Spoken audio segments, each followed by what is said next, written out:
مولانا اشرف علی تھانوی رحمۃ اللہ علیہ الافاظات الیومیہ میں فرماتے ہیں، آج کل حالت یہ ہے کہ کسی سے اختلاف ہوا اور فوراً اس پر کفر کا فتویٰ جاری کر دیا۔ پہلے ایسا نہیں ہوتا تھا۔ مولوی فضل حق صاحب مولانا شاہ اسماعیل شہید کے مد مقابل تھے۔ ایک بار مولانا فضل حق صاحب خیر آبادی تھانہ بون تشریف لائے۔ رئیس قاضی نجابت علی صاحب نے ان سے حضرت مولانا شاہ اسماعیل کے بارے میں پوچھا کہ ان کے بارے میں آپ کا کیا خیال ہے؟ فرمایا، میرے لیے یہی اعزاز کافی ہے کہ وہ میرے مقابل اور میرے معاصر ہیں۔ پھر قاضی صاحب نے حضرت مولانا شاہ اسحاق صاحب کے بارے میں معلوم کیا، وہ بھی ان کے ہم عصر تھے۔ فرمایا، اس مجلس میں انسانوں کا ذکر ہو رہا ہے، جب جبرائیل اور میکائیل کا ذکر ہوگا اس وقت شاہ اسحاق صاحب کا ذکر کیا جائے گا۔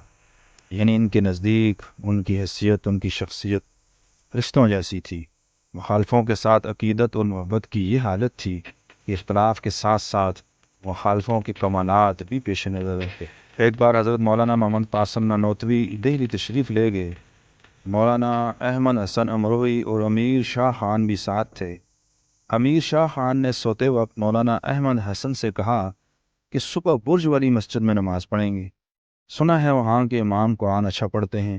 مولوی صاحب نے کہا، وہ ہمارے مولانا قاسم کی تکفیر کرتا ہے، ان کو کافر کہتا ہے، اس کے پیچھے کیسے نماز پڑھیں گے؟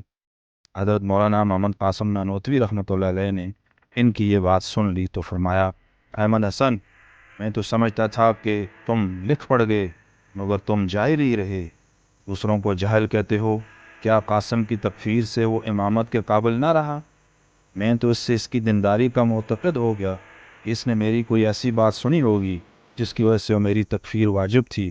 اگرچہ روایت غلط پہنچی ہو تو یہ راوی کا قصور ہے، بہرحال اس کا سبب دینی حمیت ہی ہے۔